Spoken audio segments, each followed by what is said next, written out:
हमारे साथ में केंद्र सरकार राजस्थान सरकार के मंत्री हैं टीकाराम जूली। क्या अगर वो उस वक्त जुड़ गए हैं, श्रम मंत्री हैं, उनसे समझेंगे। टीकाराम जी, अगर आप मेरी आवाज़ सुन रहे हैं। जी जी, नमस्कार। नमस्कार। राजस्थान सरकार है वो इसको बड़ा मुद्दा उन्होंने बना दिया है कि जो प्रधानमंत्री के साथ वीडियो कॉन्फ्रेंसिंग के अंदर भी मुख्यमंत्री की ओर से कहा गया था कि जब भी ये बात उठेगी, उनको बोलने का मौका मिला तो हम प्रवासियों का मुद्दा ज़ोर शोर से उठाएंगे। पूरे प्रदेश भर के अंदर प्रवासी मजदूरों को लेकर मांग उठ रही है, लाने की तैयारियां भी चल रही हैं। लेकिन केंद्र सरकार है वो कह रही है कि आपको एसओपी बनाना था, एक स्टैंडर्ड ऑपरेटिंग सिस्टम है वो तैयार करना था कि कैसे ये प्रवासी मजदूर आएंगे और कैसे उनके लिए व्यवस्थाएं होंगी। बिना उसके किए आपने तैयारियां शुरू कर दी और अब जिला कलेक्टर ही वो मना कर रहे हैं कि ऐसा नहीं किया जा सकता। ये अर्जुन मेघवाल ने आपसे कुछ देर पहले उनसे मेरी बात हुई थी, उन्होंने ये आरोप लगाया था। क्या कुछ कहना चाहेंगे आप? देखिए, मैं एक चीज कहना चाहूंगा कि सर्वप्रथम तो सबसे पहले जब लॉकडाउन लगा तो पहले लोगों को मौका दिया जाना चाहिए था कि जो अपने अपने घरों पर वापस जा सके। लेकिन जो भी स्थितियां बनी, परिस्थितियां थी, इसकी वजह से लॉकडाउन लागू हुआ।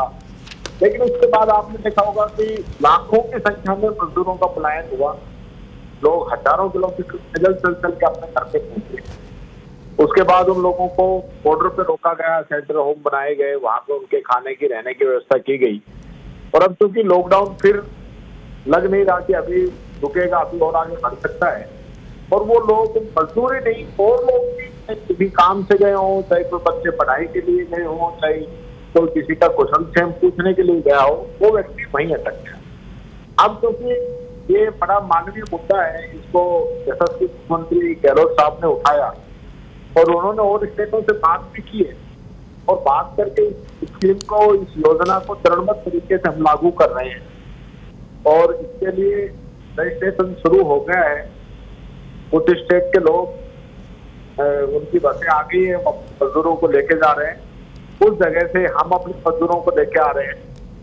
ये स्थिति है और उनको घर तक हम पहुंचाएंगे और उनको पूरे जो भी कोरोना के लिए जो WHO के जो मापदंड है, वो सारे मापदंड हम पूरे करेंगे और उसके अनुरूप उन लोगों को घर पे लेके आएंगे और वहां पे उनको होम आइसोलेशन में रखेंगे। जी, वही वो मुद्दा ये उठा रहे हैं। वो कह रहे हैं कि मुख्यमंत्री ने ये लोकप्रिय और राजनीतिक है वो एंगल देखकर ये फैसला किया और उसके अंदर स्पष्टीकरण नहीं था कि जो डार्क जोन के अंदर, माफ़ कीजिएगा, रेड जोन के अंदर हैं कोरोना के मद्देनज़र, वहाँ के मजदूरों को लेना है नहीं लेना है, इसको लेकर स्थितियाँ स्पष्ट नहीं हैं। और इसकी तस्दीक इस बात से भी होती है कि सिरोही कलेक्टर हैं, उनको 2 बार आदेश निकालना पड़ता है। एक बार वो कहते हैं कि किसी तरह से आवागमन है उसको नहीं किया जाएगा, तमाम ज़िला कलेक्टरों को, गुजरात के जिला कलेक्टर हैं उनको वो चिट्ठी लिखते हैं कि उनको नहीं आने दिया जाए और फिर संशोधित आदेश है वो जारी होता है। तो ये असमंजस की स्थितियां क्यों? नहीं, असमंजस की स्थिति नहीं है। देखिए, जहां मांगो और बना हुआ खतरे की संभावना, वहां के लिए कुछ अलग बातें करनी पड़ेगी। वहां से नहीं भी लाए क्या उनको अलग तरीके से दूसरी जगह रखा जाए। लेकिन अपन ये तो नहीं, पूरे देश के अंदर तो रेड जोन नहीं है या हॉटस्पॉट नहीं, तो जहाँ सही आपके बॉर्डरों के ऊपर लोग जहाँ रुके हुए हैं उनको तो हम ला ही सकते। लेकिन इस देश ने 24 मार्च की भी वो तस्वीरें देखी हैं जब लॉकडाउन का ऐलान हुआ और देर रात कैसे दिल्ली के अंदर है वो हड़कंप मच गया। बड़े पैमाने पर बड़ी तादाद में प्रवासी हैं मजदूर, उनमें होड़ लग गई अपने यहाँ पर जाने की। 14 अप्रैल की भी हमने तस्वीरें देखी, बांद्रा के अंदर किस तरह से हंगामा हुआ। आज की बात करें, आज भी सूरत के अंदर हंगामा चल रहा है, प्रवासी मजदूर हैं वो लगातार अपनी बात उठा रहे हैं। तो मुद्दा ये है कि ये ऐसा मसला है जहाँ पर भावनाएं भी हैं, जहाँ रोजगार भी है, जहाँ पर देश की अर्थव्यवस्था और तमाम आगे की बातें भी टिकी हुई हैं। श्रम शक्ति के इस्तेमाल की बात है, कैसे वो वहाँ पर आगे की स्थितियाँ हम देखेंगे। और ऐसे मसले पर भी राज्य और केंद्र सरकार है वो एक सहमति नहीं बना पाएंगे तो फिर ये मान लिया जाए कि कोरोना काल में जो साथ चलने की बात थी, पूरा देश एकजुट होने की बात थी, अब राज्य सरकारें और केंद्र सरकारें वो अलग अलग रास्तों पर हैं। देखिए, मैं ये कहना चाहूंगा, ये राजनीतिक मुद्दा नहीं है, ये मानवता की भी कहीं ना कहीं आप लोगों को एक बात रखनी पड़ेगी। भारतीय जनता पार्टी के नेता जो मर्जी जो बयान दे देते हैं, वो मानवता काम देखते हैं, कौन व्यक्ति क्या काम कर रहा है, क्या धरातल काम कर रहा है। आज गहलोत जी अच्छा काम कर रहे हैं तो प्रधानमंत्री जी ने खुद उनकी तारीफ की, तो जो अच्छा काम हो रहा है वो दिख रहा है, ऐसी बात नहीं है। और हम चाहते हैं कि कम से कम डिस्टर्बेंस हो। लोग, आपने देखा होगा, मजदूर पैदल भी आए, लाखों मजदूर इस प्रकार से आए, और आज भी कोई ना कोई रास्ता देख के वो खेतों के माध्यम से, जंगलों के माध्यम से निकलने को लग रहे हैं। और वो जितनी परेशानी के अंदर है, मैं समझता हूँ बहुत ज्यादा खतरनाक है। इसकी बजाय अगर उनको सुनियोजित तरीके से बस के अंदर एक सीट पे एक व्यक्ति और पूरी बस का सैनिटाइज करके, मास्क पहना के, उसकी जांच करके और होम आइसोलेशन करके उनको अगर आप घर में पहुंचाते हैं तो वो ज्यादा अच्छी बात। जी, तो अब स्थितियां क्या है? जो मजदूर हैं वो सुन रहे हैं, प्रवासी मजदूर बड़ी तादाद में कामगार हैं, उद्यमी हैं, छोटे सेक्टर के अंदर काम करने वाले तमाम लोग हैं, सभी इस वक्त पत्रिका टीवी को देख रहे हैं और न केवल टीवी पर, फेसबुक और यूट्यूब पर भी आपको सुन रहे हैं। क्या कुछ कहना चाहेंगे? क्या क्लियरिटी है राजस्थान सरकार की इन प्रवासी मजदूरों को लेने और नहीं लेने को लेकर?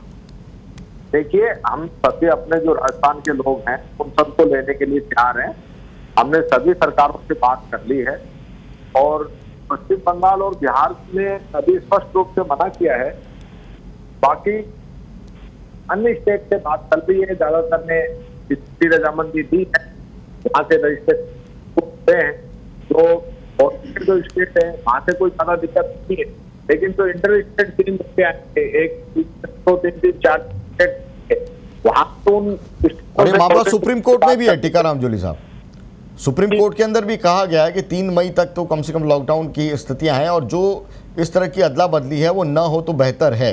इसको भी कोर्ट किया है केंद्रीय मंत्री ने। नहीं, अभी टाटा तो है ना, कितने लोग कहाँ लेके आने, कितने, तो एक दिन का काम, इसमें काफी लगता है। अभी रजिस्ट्रेशन हो रहे हैं, एक ही दिन लाखों लोगों ने अपना रजिस्ट्रेशन कराया है।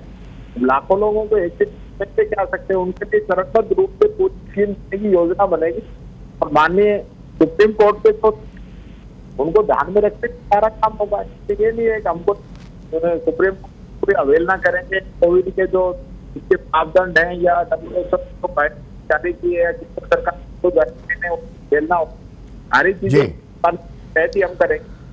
जी, शुक्रिया हमारे साथ में जुड़ने के लिए। हालांकि आखिरी वक्त में आपकी आवाज़ है उसके अंदर कुछ तकनीकी दिक्कत थी, लेकिन जो कुछ कहा तमाम प्रवासियों तक पहुंचा। और जब आप कह रहे थे, केरल से हमारे पास में संदेश था फरीद का कि केरल से भी आपको सुन रहे हैं, तो कुल मिलाकर पत्रिका वो लगातार आवाज़ बना हुआ है।